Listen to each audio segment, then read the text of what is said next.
आप जानते हैं, मैं जानता हूं कि यीशु मसीह धर्म परिवर्तन करने नहीं आए। और आज तक जितने पास्टर्स के ऊपर केस पड़े, एक जगह भी साबित नहीं हुआ और सब लोग छूट गए हैं। हम जानते हैं कि मसीह जीवन बदलने के लिए आए।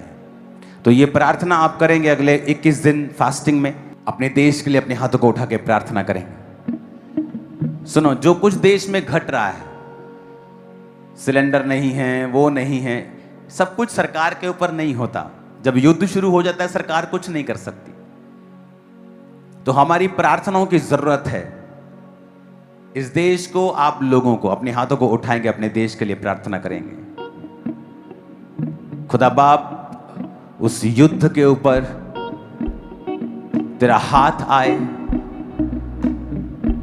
तेरी शांति आए।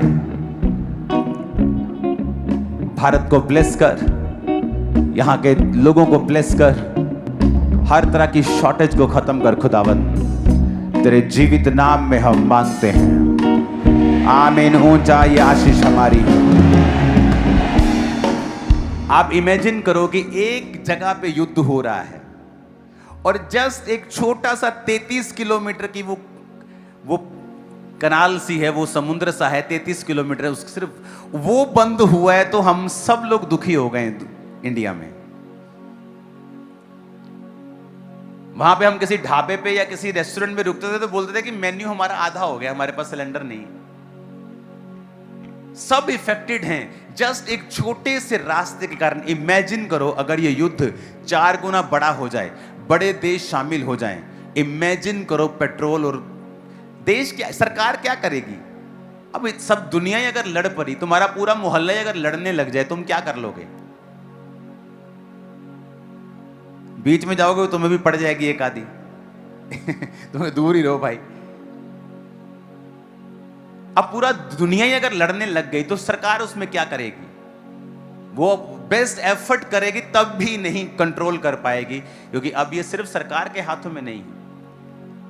इमेजिन करो एक छोटा सा युद्ध हुआ है, अभी तो अमेरिका जस्ट पीछे खड़ा है, वो तो पूरा लड़ भी नहीं रहा। मैं आपको बता रहा हूं, वो इतना पावरफुल है, अगर वो फुल लड़ेगा तो कभी का खत्म कर सकता। इमेजिन करो आप, और ईरान वो भी अपनी पूरी पावर दिखा रहा है।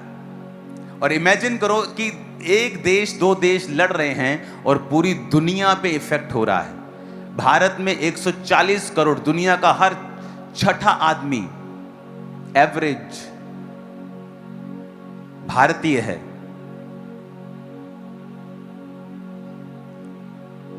एक छोटे से युद्ध ने दुनिया के तीसरे हिस्से को, अगर आप बाकी देश भी लगा ले, चौथे तीसरे हिस्से, दूसरे हिस्से को लगा लो आप, इफेक्ट कर दिया है एक छोटे से युद्ध ने। इमेजिन करो जब ये युद्ध वर्ल्ड वॉर होगा, इमेजिन करो क्या हाल होगा। इसलिए मैं कहता हूं, जो लोग धर्मी होंगे, जो लोग प्रभु में होंगे, वही बचाए जाएंगे। उनको मालूम होगा अब परमेश्वर मेरे साथ है, ऐसी की तैसी शैतान की। और दूसरे लोग क्या होगा? वो घबराएंगे, वो घबराएंगे, उनको घबराहट होगी। ओह, ये क्या हो रहा है? 5000 की सिलेंडर मिले, मैं खाऊंगा क्या? मेरे घर में खाना नहीं, मैं करूंगा क्या? वो लोग घबराएंगे, क्योंकि हमें पहले से आपको तैयार किया मैंने पहले से कि जब ये युद्ध होंगे और जब करेंसी फेल होगी लोगों की, उसका कारण परमाणु युद्ध होगा। और तब चीजें सेम नहीं रहेंगी, दुनिया पीछे को आ जाएगी 100 साल। तो आपको रेडी रहना है उन चीजों के लिए कि ये आपके लिए सिर्फ एक ट्रेलर है, जो 2017 में मैंने आपको प्रोफेसी की थी कि देशों का देश जिसका नाम ए से शुरू होता है, और ईरान और इजराइल नाम लेकर मैंने आपको बताया था कि युद्ध होगा। और इमेजिन करो इस युद्ध में कितने लोग इफेक्ट, करोड़ों लोगों को इसका इफेक्ट हुआ, और ये छोटा सा युद्ध है। इमेजिन करो जिस दिन ये वर्ल्ड वॉर में बदल जाएगा, रूस इसमें आ जाएगा, चाइना इसमें आ जाएगा, अमेरिका इसमें आ जाएगा, यूरोप इसमें आ जाएगा, मिडिल ईस्ट इसमें आ जाएगा, ईरान इराक आ जाएगा। इमेजिन करो क्या हालत होने वाली है।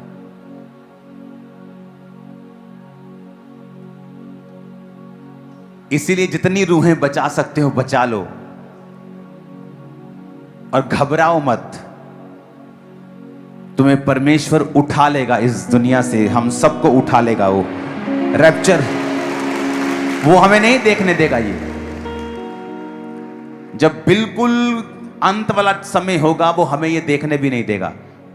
वो अपनी कलीसिया को ले लेगा, और जो कलीसिया बच जाएगी वो दुखों से बचेगी। कौन कलीसिया? जो तौबा नहीं की, जिन्होंने, जो पाप में थे, वो बच जाएंगे दुनिया में। फिर वो जो 10 गुना दुख देखकर बचा रहेगा, फिर वो बचेगा। इसलिए तो मैं कहता हूं जाओ और प्रचार करो, जाओ, क्योंकि ये समय है। दुनिया सेम नहीं रही, जो 2016 में थी वो नहीं रही। अब आप देख लो, 10 साल में क्या बदला है। सब कुछ बदल गया है, सब कुछ बदल गया है। इंटरनेट ने सब कुछ बदला है, कोविड ने बहुत कुछ बदला है, युद्ध, सब कुछ बदल रहा है, बदल गई है दुनिया।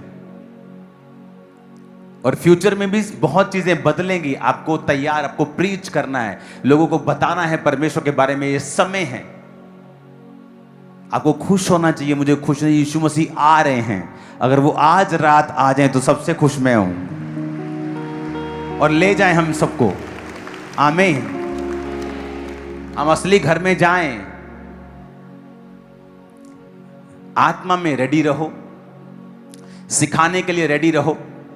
अब हम वो चर्च बने जो दूसरी चर्चिस को ब्लेस करे और उन्हें उठाए और उन्हें खड़ा करे। आमीन। और ये पास्टर मीटिंग एक शुरुआत होगी, जहां इम्पार्टेशन होगी, वरदानों के बारे में बात होगी, ग्रोथ के बारे में होगी, कैरेक्टर के बारे में होगी, वीडियो डेमोन्स्ट्रेशंस होंगी, रिटन टीचिंग होगी, सेमिनार्स होंगे, लॉज के सेमिनार होंगे। तो ये एक ब्लेस्ड टाइम होगा। उसका रीजन है कि अब हमें दूसरों के लिए प्रार्थना करनी है।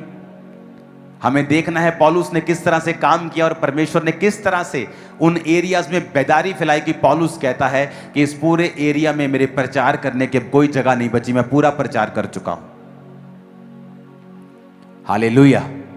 कलीसिया इसीलिए आशीषित होती है जब वो परमेश्वर के द्वारा ठहराए गए दर्शन के अनुसार चलती है। उसका बोना उसके अनुसार होता है, उसकी प्रार्थना उसके अनुसार होती है, उसकी फास्टिंग उसके अनुसार होती है कि प्रभु जो तू कर रहा है हम तेरे साथ हैं। और फिर जो आपकी पर्सनल ज़रूरतें हैं, आपकी चंगियाई, आपकी बरकत, आपका छुटकारा, वो भी फिर परमेश्वर आपको देता है, क्योंकि वो देखता है कि आप परमेश्वर के लिए जी रहे हैं। आपकी हीलिंग आसान होगी, डिलीवरेंस आसान होगी। आप हमेशा नोटिस करो, जिन चर्चिस के लोग, जिन चर्चिस का दर्शन सेवकाई है, या उनका रूहें बचाना है, या परमेश्वर का सुसमाचार सब जगहों पे लेके जाना है, आप देखो उस जगह में उस चर्च के लोग ज़्यादा अच्छी तरह से चंगाई पाएंगे। बड़े बड़े मिरेकल्स उनकी लाइफ में होंगे, क्योंकि वो राइट प्लेस के ऊपर है, जहाँ का दर्शन लोगों को बचाना है और सुसमाचार प्रचार करना है और परमेश्वर का गॉस्पल दुनिया के कोने कोने में लेके जाने का है। जिनका मेजर काम ये है, जिनका दर्शन ये है, जो हर वक्त इसी बारे में बात करते हैं और काम करते हैं, और परमेश्वर भी उस कलीसिया को ज़्यादा आशीषित करता है। आमीन। तो ये समय है प्रार्थना करने का, सुसमाचार देने का। आपके पास बहाना है कि अगले संडे पाम संडे है, आओ हमारे चर्च में बहुत अच्छा कार्य होता है, आओ हम मीठा खाएंगे बाद में, आओ हम खजूरों के डालियां लेके चलते हैं, चलो परमेश्वर का सुसमाचार फैलाएं, आ जाओ। और उसके बाद फिर गुड फ्राइडे है, उसके बाद फिर ईस्टर है, यीशु मसीह के जी उठने का दिन। एक समय है प्रचार करने का, एक समय है रूहों को बचाने का। अब समय आ गया है पास्टर्स को इनवाइट करने का, पास्टर्स को टीच करने का। एक समय आ चुका है जब कलीसिया पूरी तरह से समर्पित होके, तन मन धन सब समर्पित करके हम परमेश्वर में चलें। खुदावंद जो करने वाला है वो 10 गुना ऊपर की चीज है जो हुई है अभी तक, जो करने वाला है वो। Hallelujah, hallelujah.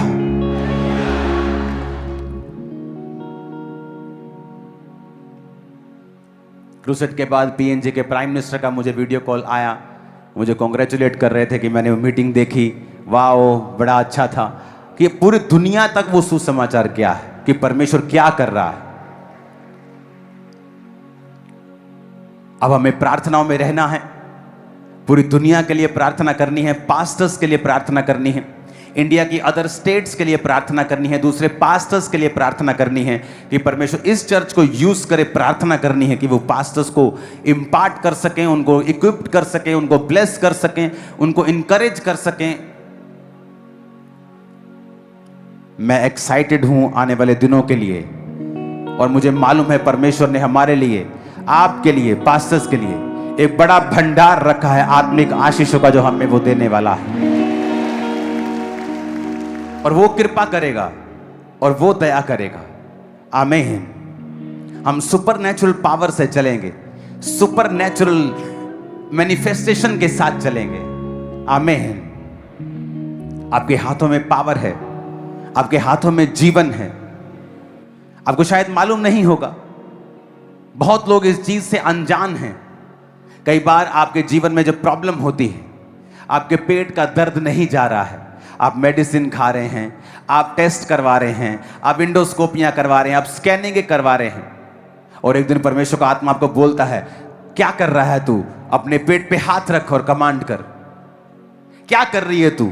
अपने पेट, अपने यूट्रस पे हाथ रख और कमांड कर। क्या कर रहा है तू? अपने सिर पे हाथ रख और कमांड कर। आपको समझ आता है कि मेडिसिन परमेश्वर ने ठहराई हैं, टेस्ट खुदा ने बनाए हैं, लेकिन कई चीजें परमेश्वर चाहता है हमारे जीवन में सुपरनैचुरली हो, ना कि दवाइयों के साथ। डॉक्टर के पास जाना बुरी बात नहीं है, अच्छी बात है। बाइबल कहती है बीमारों को वैद्य की जरूरत है, लेकिन आपको मालूम होना चाहिए कि आपके हाथों में पावर है। अगर आप अपने हाथ को बीमारी वाली जगह पे रख कर कमांड करते हैं कि अब बीमारी, इन्फेक्शन, दर्द, ग्रोथ, रसौली निकल मेरे जीवन से यीशु मसीह के नाम में, आपको उस समय लगेगा कुछ नहीं हुआ, लेकिन आप देखेंगे वो बीज जो आपने बोया था हीलिंग का, अब बड़ा हो रहा है, वो आप हील हो रहे हैं, आप डिलीवर हो रहे हैं। आप अच्छी डाइट लें, कोई फर्क नहीं, डाइट से आप हील होते हैं, आप मैनेज होते हैं, बट डाइट आपको हील नहीं करती, वो आपको मैनेज करती है। आप कभी किसी शुगर वाले व्यक्ति से पूछे जो दवाई खाते हैं शुगर की, कि वो दवाई उनकी हीलिंग के लिए है क्या? नो, शुगर की गोली आपको कभी हील नहीं करती है। शुगर की गोली आपकी शुगर को मैनेज करती है। बीपी की गोली आपकी बीपी को मैनेज करती है, उसे हील नहीं करती है। आप शुगर की गोली खाएंगे, वो शुगर कंट्रोल में रहेगी, लेकिन हील हुए क्या? अगर हील हुए तो फिर सारी उम्र से दवाई क्यों खा रहे हैं? क्योंकि वो दवाई आपको हील नहीं करती, आपको मैनेज करती है। तो कुछ देर तक आप वो दवाई ले सकते हैं कि आपकी बॉडी उसे मैनेज करती रहे, ताकि आपको मौका मिल जाए उससे फाइट करने का। लेकिन उसके बाद जब आप अपने हाथों को रखते हैं और बोलते हैं अपने पैनक्रियाज को कि यीशु के नाम में इंसुलिन पैदा कर, यीशु के नाम में मेरी बॉडी नॉर्मल हो, यीशु के नाम में ये बीमारी मेरे जीवन को छोड़ के जाए, आप देखते हैं वो शुगर की गोली आपको छोड़नी पड़ती है, क्योंकि वो हीलिंग आपकी बॉडी में प्रवेश कर चुकी है। आमीन। आपके हाथों में वो पावर है, आपके हाथों में वो परमेश्वर की सामर्थ है। आप एक लाइफ से बनाए गए हैं। वचन कहता है जब परमेश्वर ने आपको अपने हाथों से मिट्टी को गूंथा तो जीवन का सांस फूका, और जैसे अपना सांस आप पर फूका, आप जीवित हो गए और परमेश्वर के जैसे हो गए। अब आप में वही लाइफ है जो जीसस क्राइस्ट में है, वही जीवन है। जब हम प्रभु भोज भी लेते हैं, हम क्या कहते हैं? परमेश्वर, जिस तरह मैं तुझको खा रहा हूं, तेरा जीवन मुझ में बने रहे। कई लोग, जब आप मैच्योर क्रिश्चियन नहीं होते, आप हर चीज के लिए लेहन ढूंढते हैं। आपको दर्द है, आप लेहन ढूंढते हैं, प्रार्थना ढूंढते हैं। जबकि अगर आप एक जीवित चर्च के मेंबर हैं, तो वो पास्टर आपको सिखाएगा कि आपको मेरे हाथ को खोजने की जरूरत नहीं है। आप अपनी बॉडी पे हाथ रखें, अपने जीवन को करेक्ट कर लें, तौबा में चले जाएं और रोज अपने जीवन बॉडी पे हाथ रखें, उस बीमारी को जाने के लिए बोलें, उस इन्फेक्शन को गायब होने के लिए बोलें। आप देखेंगे कि आप रिकवर कर रहे हैं और पूरी तरह से हील हो चुके हैं, और वो शैतान आपको छोड़ के जा चुका है। मैं आपको बता रहा हूं, आपके हाथों में वो लाइफ है, आपके हाथों में वो जीवन है, आपके जीवन के अंदर, आपकी बॉडी के अंदर वो जीवन है। जस्ट आपको वो अधिकार प्रयोग करने आने चाहिए। आमीन, आमीन। कई बार आप डाइट से उसे मैनेज करते हैं, हम कई बार दवाइयों से उसे मैनेज करते हैं, हम उसे मैनेज कर सकते हैं, लेकिन जो हीलिंग है वो खुदा की ओर से आती है। आप उसे हील नहीं कर सकते। इसलिए कहा जाता है अच्छी डाइट खाएं। जो सेमिनार चर्च ने करवाए थे वो डाइट के उसे फॉलो करें, लेकिन अगर आपको कंप्लीट हीलिंग चाहिए, डिलीवरेंस चाहिए, तो बॉडी पे हाथ रखें, यीशु के वचन को कमांड करें, यीशु की आज्ञाओं पर चलें और देखें फिर आपकी लाइफ में क्या होता है। जबरदस्त रिजल्ट आएगा आपकी लाइफ में। आमीन। आपके शब्दों में पावर है। आप अपने मुंह से बिगाड़ सकते हैं, मुंह से बना सकते हैं। अपने बिजनेस पे जाएं और रोज बोलें, मेरा बिजनेस ब्लेस है, आज मैं फेवर को देखूंगा, आज बहुत सारे कस्टमर्स आएंगे, फ्यूचर में बहुत बिजी रहने वाला हूं। बोलना शुरू करें रोज। और साइड के साइड प्रैक्टिकल रखें, प्रार्थना पूरी रखें, पवित्रताई रखें, वचन पढ़ें, टाइट अपना बोएं, देखें फिर आपका बोला गया आपकी लाइफ में कितना बड़ा रिजल्ट लेके आता है। हालेलुया। आप डिप्रेशन के रोगी हैं, बोलें अपने सिर पे हाथ रख के, डिप्रेशन की स्पिरिट को मैं डांटता हूं, डांटती हूं, ये मेरा हिस्सा नहीं है।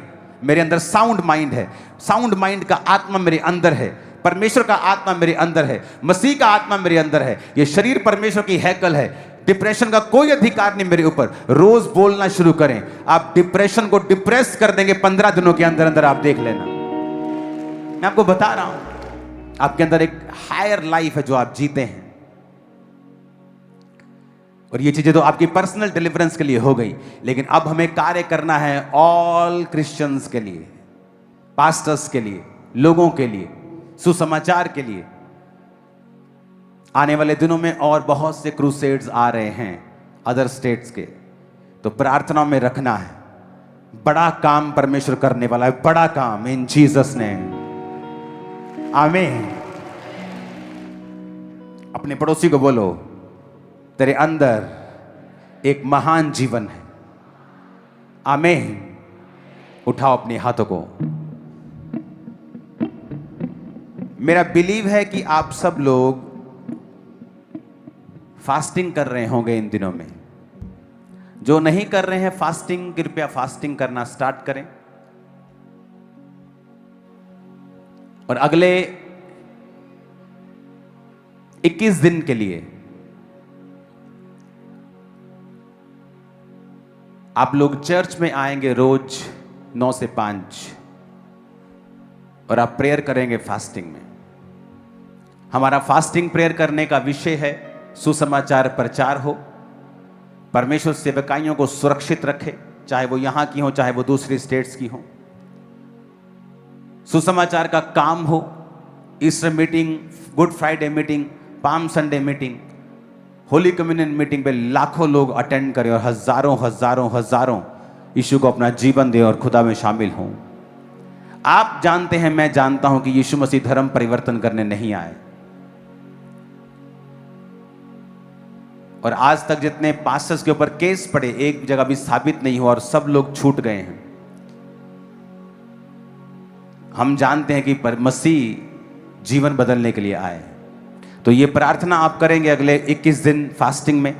5 बजे रोज आप चर्च में होंगे, फास्टिंग ओपन करेंगे लंगर के साथ, उसके बाद आमीन हो जाएगा। और इन प्रार्थना पॉइंट्स को टीम आपको चलाकर दोबारा से वीडियो को सुनाती रहेगी कि इन प्रेयर पॉइंट्स के लिए आपको प्रार्थना करनी है। उठाओ अपने हाथों को। Thank you Jesus.